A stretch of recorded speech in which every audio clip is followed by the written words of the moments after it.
Mr. Bawumia, you are representing the African continent.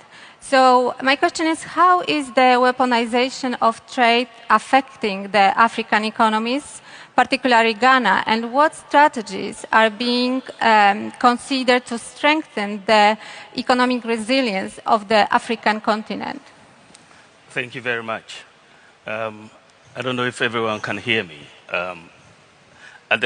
Let's put this in a broader context.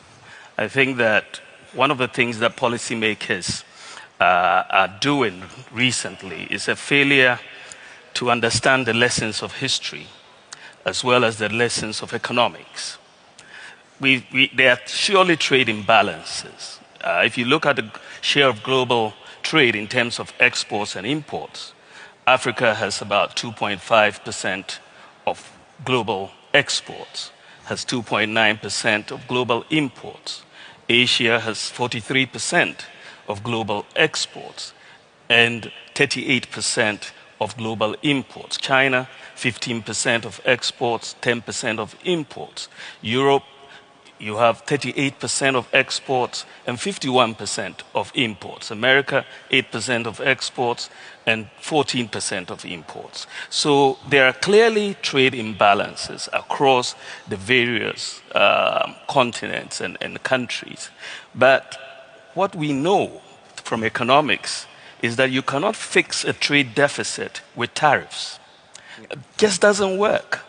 I mean, if you look at the national income identity, where you say that your income is equal to your consumption, investment, government spending plus exports minus imports, that breaks down into a simple equation, which is a truism, that your deficit, the exports minus your imports, would necessarily have to equal the difference between your savings and investment. So for any country which spends more than it saves, you're going to get a trade deficit. The deficit is a macroeconomic problem. It's not a trade policy issue. And you cannot solve that macroeconomic problem with trade policy like tariffs. So you go back, to the Smoot-Hawley Acts of the 1930s, where they put 20% tariffs. You had a Great Depression. And that is what happened recently with China and the US, 2018, 2019. Again, we had the impact, which was negative for global trade.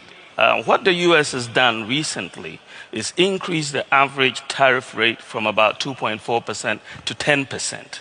This is the largest increase in tariffs since 1943. And the impact will not be small. It will not be insignificant.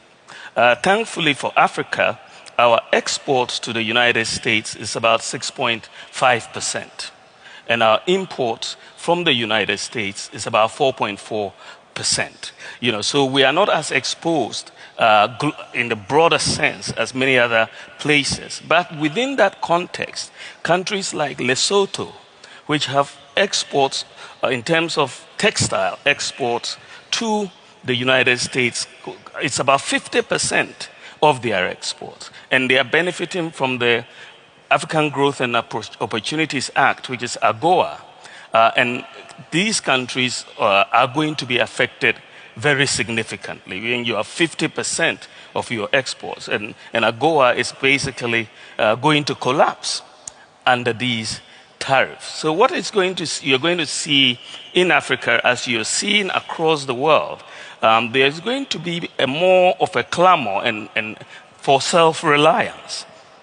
And you're going to see a bit more of political space for countries to have more intra-African trade as a way of dealing with this. Currently, our intra-African trade is between 17 and 20%. But I think that as you see a more relook at supply chains within the continent and globally, you're going to see, as you see in Europe, there's an increasing sense that, there's been a decoupling of the US-European relationship. And Europe is going to look at its supply chains again as every other player in this world is going to do. And so Africa is going to look at our supply chains again as a way of looking at it. But at the end of the day, you have to make sure that the macro balances are the ones guiding your trade policy and not tariffs.